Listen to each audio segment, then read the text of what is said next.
बच्चों आज हम लोग क्लास 10th के ट्रिग्नोमेट्रिक आइडेंटिटीज का नेक्स्ट पार्ट लेकर के आए हैं, जिसमें आप सबों से मैं ये बात करने वाला हूँ, कुछ बेसिक टॉपिक, कुछ फॉर्मूला के बारे में बात करने वाला हूँ। और आपको ये ध्यान रहे कि क्या चीजें कैसे आपको नहीं लिखना है, ये बात आज आपको बिल्कुल स्पष्ट समझ में आ जाएगा। इसलिए वीडियो को बिल्कुल लास्ट तक देखिएगा, ठीक है। और आप इसको जहां भी देख रहे हैं, फेसबुक पे देख रहे हैं तो पेज को फॉलो करना नहीं भूलिएगा, क्योंकि बहुत इंपॉर्टेंट टॉपिक और इंपॉर्टेंट चीजें आप लोगों के लिए लेकर के आते रहता हूं। देखिए मैं आपको बताता हूं, सबसे पहले आपको पता होगा कि sine square theta plus cos square theta is equal to 1 होता है। पता है ना। लेकिन बहुत सारे स्टूडेंट्स यहां पे कंफ्यूज होते हैं कि साइन स्क्वायर थीटा जो है और cos square theta is equal to 1 तो होता है, लेकिन 1 का स्क्वायर का क्या इंडिकेशन है। एग्जांपल के लिए अगर सपोज कीजिए कि कॉस 40 डिग्री का होल स्क्वायर और प्लस साइन 40 डिग्री का होल स्क्वायर दिया हुआ है, ठीक है, तो इसका वैल्यू 1 होगा। लेकिन बहुत ऐसे स्टूडेंट्स का कहना ये होता है या वो ऐसा कर देते हैं कि कॉस को जो है कि स्क्वायर तो लगा ही देते हैं, लेकिन ये ना 40 का भी स्क्वायर कर देते हैं, मतलब कि 16 पे 00 ऐसा कर देते हैं, ठीक है। ऐसा नहीं होता है बच्चों, ऐसा नहीं होता है। मतलब कि cos थीटा का अगर होल स्क्वायर है तो आप ये याद रखिए कि cos स्क्वायर थीटा हो सकता है, ठीक है। ऐसा नहीं लिखना है कि cos का भी स्क्वायर और थीटा का भी स्क्वायर, मतलब एंगल को भी डबल स्क्वायर कर दिया आपने और इस पे भी लग गया, ऐसा नहीं होता है, ठीक है। ऐसा नहीं करना है कभी भी, ये एकदम ध्यान रहेगा, ठीक है। एंगल का कभी भी स्क्वायर नहीं होता है, ठीक है। पूरे ट्रिगोनोमेट्रिक आइडेंटिटीज में या पूरे ट्रिगोनोमेट्री में आपको कहीं पे भी अगर स्क्वायर का फॉर्मेट दिखेगा तो वहां पे आपको एंगल को डबल नहीं करना है। इसका बहुत सारा जो है कि रीजन है कि एंगल को ऐसा नहीं है कि मैथमेटिकल कैलकुलेशन है तो 4 डिग्री का स्क्वायर कर सकते हैं, 16 आ सकता है, ठीक है। लेकिन डिग्री का स्क्वायर क्यों नहीं करेंगे, एंगल का स्क्वायर क्यों नहीं करेंगे, इसके लिए बहुत लंबी कहानी है, ठीक है। तो लंबी कहानी जो है कि वो इंडिया से पाकिस्तान तक की है, तो इतनी लंबी कहानी हम अभी जिक्र नहीं करेंगे, ठीक है, क्योंकि अभी हमें चैप्टर के ऊपर ध्यान देना है। अब देखिए sine square theta plus cos square theta is equal to 1 होता है। यहां से अगर हमें साइन स्क्वायर थीटा का वैल्यू निकालना हुआ तो बेटा आप क्या करेंगे, ये 1 है और ये LHS में आपको प्लस में है, उधर जाएगा तो क्या हो जाएगा बाबू, cos स्क्वायर थीटा हो जाएगा, ठीक है।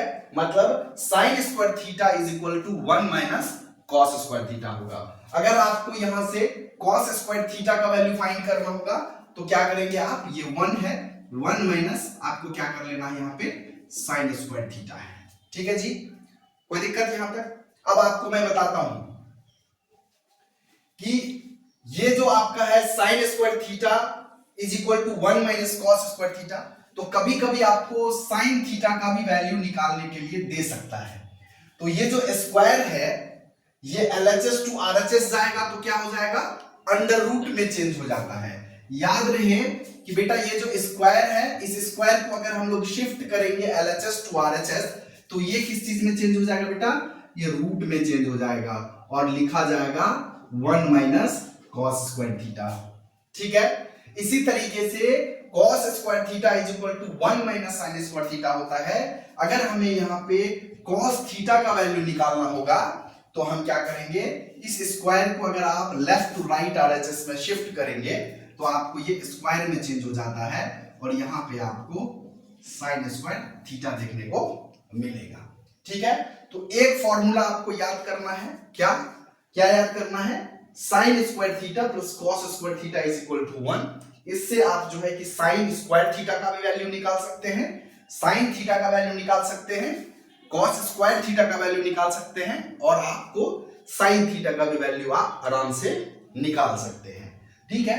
कभी कभी क्या होता है, मैंने इन जनरल देखा है कि जब बच्चों को मैं कहता हूं कि प्रूफ करो कि sine square theta plus cos square theta is equal to 1 होता है, क्या होता है, sine square theta plus 1 cos square theta is equal to 1 होता है। इसको अगर प्रूफ करने के लिए आपको सवाल दे दिया जाए तो आपको क्या ट्रायंगल मेथड से प्रूफ करना है या कैसे प्रूफ करना है, वो डिपेंड करता है कि सवाल में क्या दिया हुआ है। लेकिन मैं आपको यहाँ पे दो पार्ट है, एलएचएस है और आरएचएस है। मैं यहां से एलएचएस को अगर लेता हूं तो यहाँ पे क्या है बेटा, sign square theta plus cos square theta है। देखिए मैं आपको एक चीज बता देता हूं कि पूरी ट्रिगोनोमेट्री की जो इतिहास, भूगोल, नागरिक है, हिस्ट्री है, वो डिपेंड करता है इसके स्प्लिटिंग पे। किस पे डिपेंड करता है बेटा? इसके स्प्लिटिंग पे। अगर स्प्लिटिंग आपको आती है तो आप किसी भी टाइप के आइडेंटिटीज के क्वेश्चंस को बहुत इजी तरीके से बना लेंगे। और आपको स्प्लिटिंग तभी होगी जब आपको कंप्लीट फॉर्मूला पता होगा। अगर आप फॉर्मूले आपको नहीं पता है तो आप जो है कि स्प्लिटिंग नहीं कर पाएंगे। ओके, तो यहां पे sign square theta plus cos square theta हमारा एलएचएस है और हमें 1 लाना है। ठीक है, तो हम क्या करेंगे, इन दोनों में से किसी एक को स्प्लिट कर दो, मतलब चेंज करो। क्या कि sine square theta plus cos square theta को बेटा क्या लिख सकते हैं, 1 माइनस कॉस स्क्वायर थीटा लिख सकते हैं। तो 1 माइनस मैं साइन स्क्वायर थीटा जो है यहां पे लिख देता हूं। ठीक है, ये प्लस का है और ये माइनस का है, इन दोनों को क्या करेंगे, कट कर देंगे। हमारे पास 1 रिजल्ट आया और यही हमारा क्या है, आरएचएस है। तो हमारा एलएचएस आरएचएस के इक्वल हो गया।